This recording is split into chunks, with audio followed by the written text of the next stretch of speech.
What if every decision you'll ever make was already determined before time began? This ancient riddle haunts every spiritual tradition on earth. What if everything you think you control is actually controlling you? Have you ever felt like you're just going through the motions? Like some invisible force is pulling the strings of your life? That feeling might be closer to truth than you realize. Right now, across the world, billions of people believe in some form of higher power or cosmic order. But here's where it gets uncomfortable. If that power knows everything past, present, future, then what does that leave for you? What part of your life is actually yours? This is the ultimate spiritual trap. Every major religion wrestles with it, but nobody talks about it honestly. On one hand, we're told we have free will, that our choices shape our reality, that we're the masters of our destiny. On the other hand, there's this overwhelming sense that everything is already written, already known, already decided. It's like being told you're free to choose any door in a hallway, but someone already knows which door you'll pick, and they've known it forever. Here's what makes this absolutely mind-bending. Christianity and Buddhism, two traditions that couldn't be more different on the surface, both crashed into this exact same wall. They approached it from opposite directions, one through divine omniscience, the other through karmic causation, but they both ended up staring at the same terrifying question. Are we actually free, or is freedom just a beautiful lie we tell ourselves? In Western Christianity, God exists outside of time. He sees your entire life in a single eternal moment. Your birth, this exact second, your death, it's all present to him simultaneously. But here's the twist. If God has always seen your every choice, could you have ever chosen differently? Think about it. Really think about it. If an all-knowing being has witnessed your decision since before the universe existed, was it ever really a decision? Or just an inevitable unfolding of something already seen, already known, already certain? The early church fathers nearly tore themselves apart over this. Augustine spent years trying to square the circle. He concluded that God's grace determines everything. You don't choose salvation, God chooses you. But that opens a darker door. If God chooses some and not others, what happens to divine justice? What happens to love? What happens to the entire moral framework that Christianity is built on? Meanwhile, in the East, Buddhism took a completely different path to the same destination. No personal God, no divine plan, just the inexorable law of karma. Every action creates a consequence that ripples through time, sometimes across multiple lifetimes. You're free to act, sure, but your actions are conditioned by infinite prior causes. You're choosing, but within a web so dense that calling it freedom starts to feel like a joke. And here's where it gets truly unsettling. Buddhism questions whether there's even a you making these choices in the first place. Why Western theology created an impossible paradox about your soul. Let's cut through the theological jargon and get to what really matters. Christianity has a problem it's never solved. The doctrine of divine foreknowledge fundamentally contradicts the doctrine of human free will. And the harder theologians try to fix it, the worse it gets. Picture this. Before God created the universe, He already knew that you would be reading these words right now. He knew every thought you'd have today, every choice you'd make tomorrow, every sin you'd commit, every moment of grace you'd experience. All of it, already known, already witnessed in God's eternal present. Now, here's the question that should keep you up at night. If God has always known your choices, did you ever really have a choice? Or are you just acting out a script that's been finalized since before time began? John Calvin didn't shy away from the implications. He went all in. According to Calvin's doctrine of predestination, before creating anything, God decided who would be saved and who would be damned. Your eternal fate was sealed before you took your first breath, before your parents were born, before humanity even existed. You can pray, you can believe, you can dedicate your life to good works, but none of it matters if you weren't chosen. And here's the kicker, you can't know if you're chosen until it's over. But that's not the most disturbing part. The Catholic Church pushed back against this hard. They insisted that humans cooperate with divine grace, that you have genuine freedom to accept or reject God. Sounds better, right? Except it doesn't actually solve anything. Because even in Catholic theology,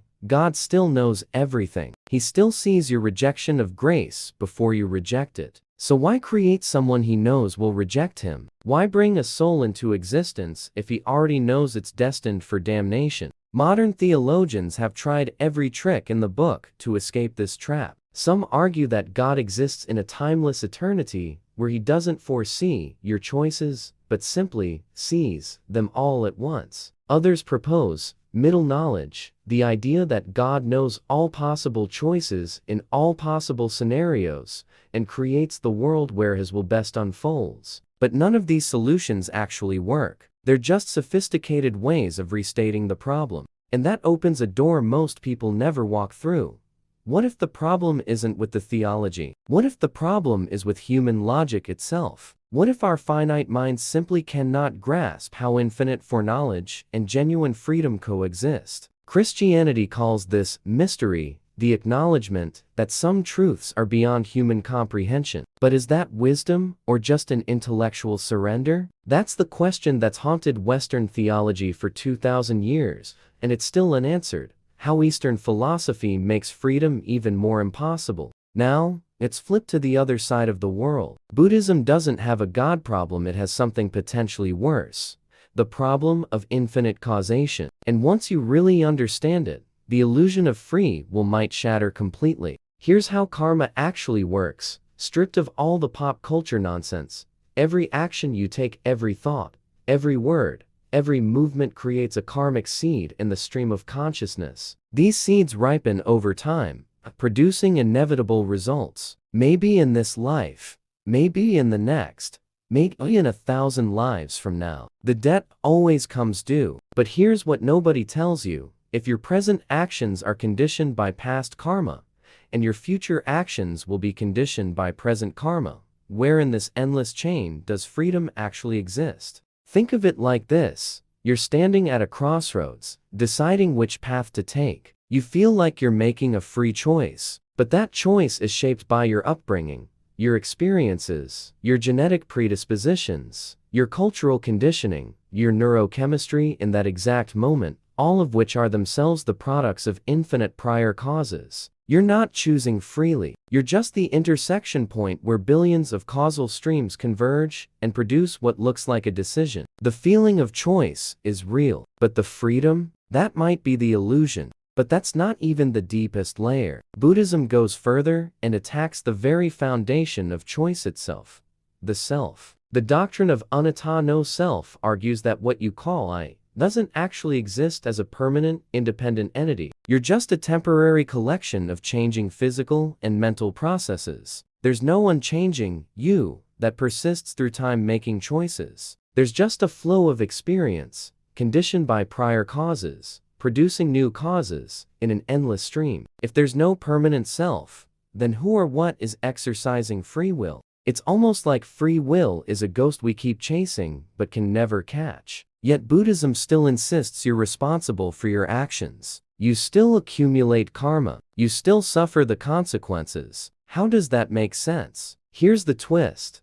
Buddhism offers a way out not by affirming free will, but by transcending the entire framework. Through meditation and insight, you can see through the illusion of self and the illusion of choice, and in that seeing, find liberation. If this is resonating with something deep inside you, drop the word choice in the comments. Hit that like button and subscribe, because what's coming next will completely shift how you see this entire paradox. What if two opposite worldviews are actually saying the same thing? Here's the secret nobody wants to admit. Christian predestination and Buddhist karma are solving the exact same problem in eerily similar ways. Both systems destroy absolute free will. Both systems make humans responsible anyway. And both systems do it for the exact same reason, to preserve moral meaning in a universe that seems designed to erase it. Look at what they're actually doing. Christianity says God knows everything, sees everything, controls everything, but your choices still matter. You're still judged. You're still responsible. How? Through mystery, through faith, through the acceptance that finite minds cannot comprehend infinite wisdom. It's almost like saying, yes, it's a paradox, and you have to live inside that paradox without resolution. That takes a certain kind of courage, or a certain kind of surrender. Buddhism says you're trapped in an infinite web of cause and effect, that your sense of self is illusory, that your feeling of freedom is a cognitive trick, but your actions still matter. You still generate karma. You're still on the hook. How? By redefining what you means. By suggesting that responsibility doesn't require a permanent self. By arguing that consequences exist even if the agent is an illusion. It's a completely different framework, but it arrives at the same functional conclusion. You must act as if your choices matter, even if metaphysically they might not. Here's where it gets really interesting. Both traditions are essentially saying, absolute freedom is a myth, but you can't live as if that's true. You have to act. You have to choose. You have to take responsibility, because the moment you stop, the moment you say, well, it's all predetermined anyway, or, it's all just karma, you fall into nihilism, and nihilism destroys the possibility of growth, transformation, redemption. Both systems are protecting something essential, the moral structure that makes spiritual evolution possible. But there's something deeper going on. Both Christianity and Buddhism point beyond the paradox. Christianity points to divine mystery, the acceptance that some truths transcend human logic. Buddhism points to enlightenment, the transcendence of the conceptual frameworks that create the paradox in the first place. Maybe the answer isn't intellectual at all. Maybe it's experiential. Maybe you can't think your way out of the labyrinth. You have to walk through it and be transformed by the journey. What if the paradox isn't a bug? What if it's the feature? What if the tension between fate and freedom is exactly the spiritual pressure needed to forge a human soul? Why? Living inside this paradox might be the whole point. So what do you actually do with all this? How do you live when you know your freedom might be limited, conditioned, or even illusory? Here's the truth that changes everything. This paradox isn't meant to be solved. It's meant to transform you. Consider what happens when you really absorb this tension, when you understand that your choices are shaped by forces beyond your immediate awareness, whether divine foreknowledge or karmic conditioning. You become humble. You stop judging others so harshly because you recognize they're caught in their own webs of cause and circumstance. You develop compassion. You see that everyone is struggling inside their own labyrinth, making choices that feel free but might not be. That awareness changes how you move through the world. But here's the flip side. You don't become passive. You don't give up. Because both Christianity and Buddhism insist that your actions have real consequences, that you bear responsibility, that your choices shape your destiny even if the mechanics remain mysterious. You act as if you're free while acknowledging you might not be. You pray as if everything depends on God while working as if everything depends on you. It's a paradox lived, not resolved. In the West, this manifests as faith, trusting that God somehow reconciles his sovereignty with your agency in ways beyond human understanding. You surrender to mystery while remaining morally engaged. In the East, it manifests as practice, meditating, cultivating mindfulness, acting with compassion, not because it guarantees liberation, but because these actions purify the causes and conditions that perpetuate suffering. Different languages, same essential journey. And here's what's absolutely stunning.